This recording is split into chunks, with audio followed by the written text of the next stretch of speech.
by Saturday, and then the steam machine is on for Sunday. In fact, we could have heat indices in some neighborhoods that hit 100 degrees. So enjoy these comfy days over the next 48 hours because there are big changes afoot as we get into the weekend.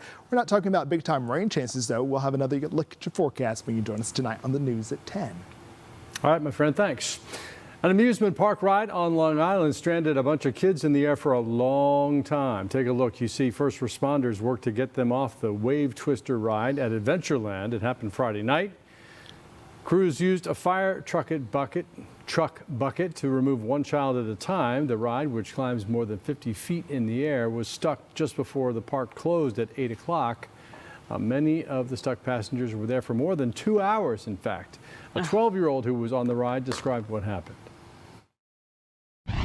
What happened? I guess something happened where it was supposed to go up again, but instead it went back down, and then they just stopped the ride. Even though there was a safety landing right there, they just stopped it completely. And that's when the point where everybody started snapping, crying, screaming at people to call 911. There was no service anywhere, so we were all panicking. I was personally screaming, like telling everybody. A couple kids were laughing down there. Kids were like crying. It was chaotic. I guess so. The good news, emergency crews brought down everyone safely. Adventureland released a statement that reads in part, quote, "We understand the concern of the riders and their families who were involved, and we will be working with our ride consultants to fully assess what happened. Until further review, that ride will not be in service." Arts programs are facing cuts in schools across the country, but one company is stepping up in Metro Atlanta.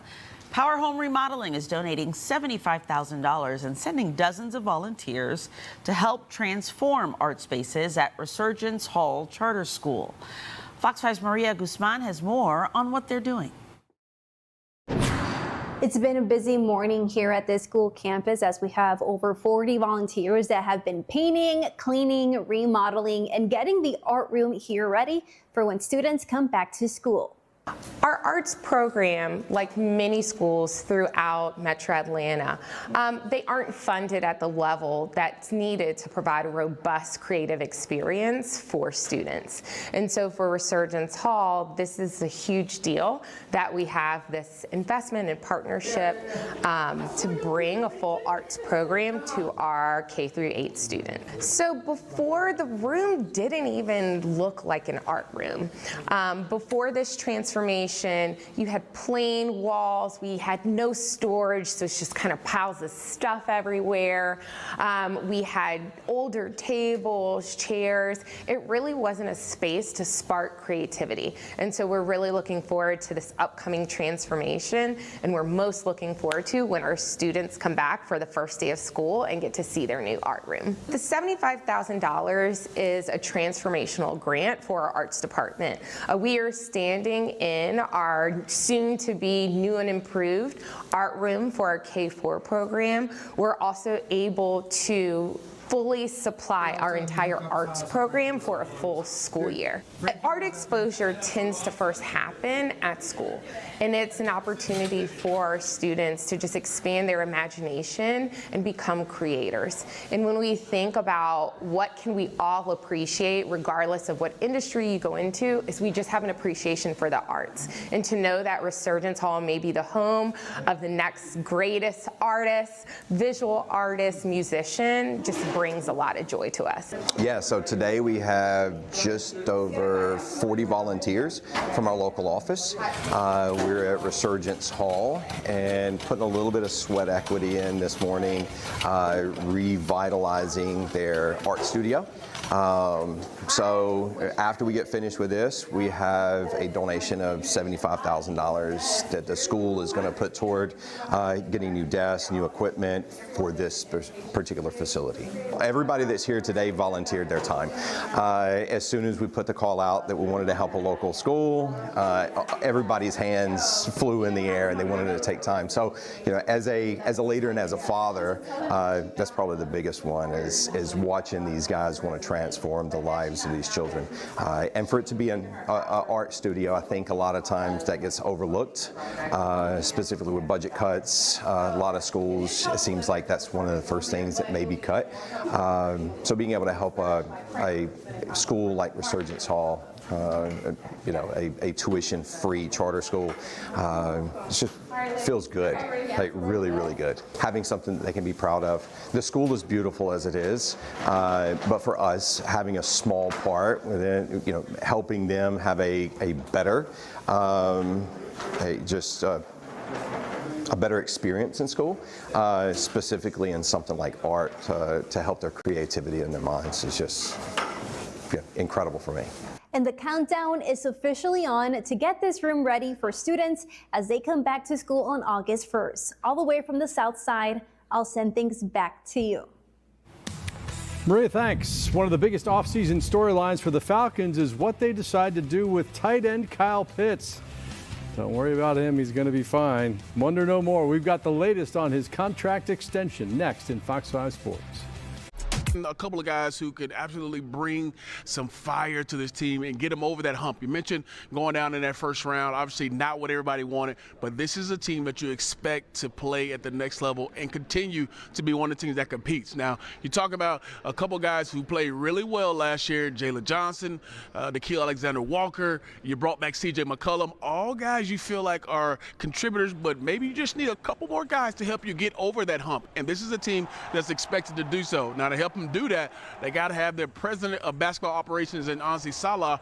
He's going to be digging through the weeds trying to find those two players tonight that can help them early. Had a chance to catch up with him yesterday, and here he is talking about his expectations for this team going forward.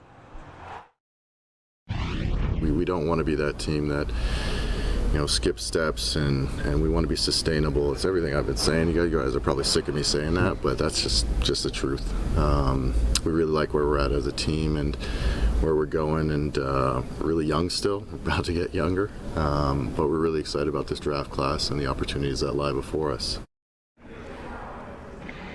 And they should be excited. There are a couple guys in this draft they're really excited about. Do they go point guard and get that main ball carrier? Do they get a big center to steer up the inside? We'll see what happens tonight with those two picks in the first round. But, VP, I know they're going to be excited about it. From the Hawks facility, I'm DJ Shockley, Fox 5 Sports. All right, thanks, Shock. A lot of decisions for Soleil to make tonight. All right, a massive question mark going for the offseason for the Falcons was this new regime and how they valued Kyle Pitts. They placed the franchise tag on him earlier this spring. Well, the question now is answered. Today, the Falcons and Pitts agreeing to a 3-year, $54 million extension, locking down the former 4th overall pick in Atlanta for the foreseeable future. So Kyle Pitts staying a Falcon for quite a while. Meanwhile, an exciting day of World Cup action today on Fox. Haiti and Morocco, the two next teams slated to play here in Atlanta. They'll face off tomorrow afternoon at 6 p.m. Our Kelly Price out at Kennesaw State today earlier with more on Haiti and their mindset as they enter their final World Cup match this year.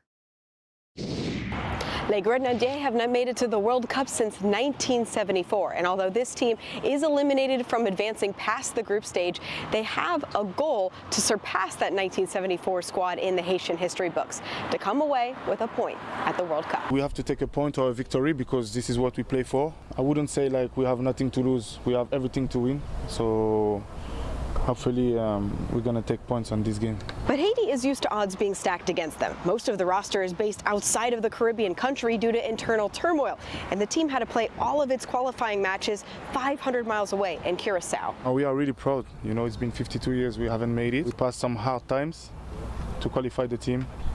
We never play a game at home. We couldn't go home because of the difficulties of the country. It's good, but at the same time I'm really sad because I think we could do much better in this competition. Unfortunately, this is how it is. It's a mix of emotion. Nazan is Haiti's all-time leading scorer with 44 goals to his name, but he hasn't played a minute in this World Cup.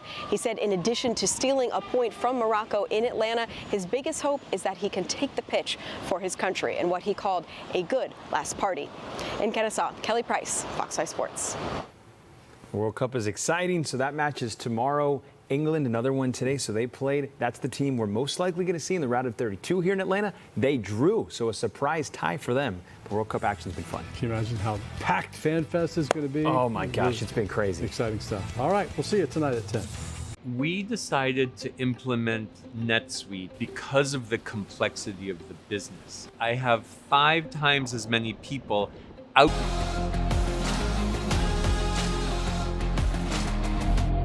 With Chime, you bank beep read. And get 5% cash back on any category you choose. American food during the World Cup. One British creator has gone viral for trying Popeyes. Dipping his chicken into the mashed potatoes and gravy nearly blew his mind. For some fans, the food has been so good, they're gaining the FIFA 15. So it's like a play of the freshman 15, you know, in your first year in college. You got to be careful of all the calories. FIFA 15. Many really loving the ranch dressing, too, here in the United States. There are now incidents of people from other countries trying to take bottles of the ranch dressing that they're getting here in the U.S. to their home country, only to get stopped by TSA. Ruh-roh. TSA even went on social media to say if you're visiting for a very large sporting event and you happen to, and you happen to discover a ranch while you're here, please pack it in your checked bag on the way home. Thank you for your attention to this matter. So Kraft came up with a solution. It's going to release small packets of ranch for people to take home. Kraft says these small packets are perfect for carry-on bags. I So understand funny. that they're also putting out like the powdered version of ranch. Oh, really? So that when Kraft people get is. home, they can just, They can just sprinkle it on their food. Mix it up when they get home. What do you guys think of this FIFA 15 thing? First of all, I buy that. I mean, when you're over here, you're having a good time. You're sampling all the food that you might not have access to at home. Yes. But I thought they had things like KFC, McDonald's. At least when I travel in other countries, all those restaurants are there.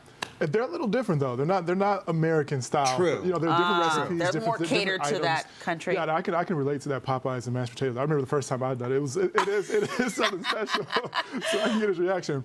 But yeah, so it is different. So a KFC, like if you go to Jamaica, KFC is totally different from our KFC here. True, very You know? true. Because So, it's a little bit more Caribbean. It has a little Caribbean absolutely. flair to Spice, it. okay. Yes, for sure. But what I want to know, Chef Sean, is what is it about ranch dressing that has people loving it, packing it, trying to bring it home anyway, Because I anyhow? don't. Do you like it? Because I'm not a fan of ranch that much. I mean, ranch is ranch. I remember I had when I was eating ranch, I don't really eat that much of it before, but I would put on anything. You would dip pizza in it, French fries, celery, carrots. Anything.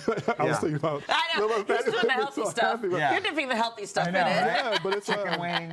Yeah, it's a great condiment, you know. Yeah, but it's so like processed and it's not, you know, a pure ingredient. Sure. But you can't make a homemade ranch that is you know a little bit more healthy. A little bit healthy for you. Yeah. And what's funny is I don't know if you guys heard the other story because you know a lot of Europeans, I guess they know how to drink a lot more than we do, and that in itself is a lot of calories. Don't you think? Like the drinking they're doing. Like there's one bar in Boston where they questioned DoorDash after it repeatedly tagged him in social media posts about a FIFA World Cup match. Listen to this. DoorDash apparently confused T-Pain with New Zealand soccer player Tim Payne.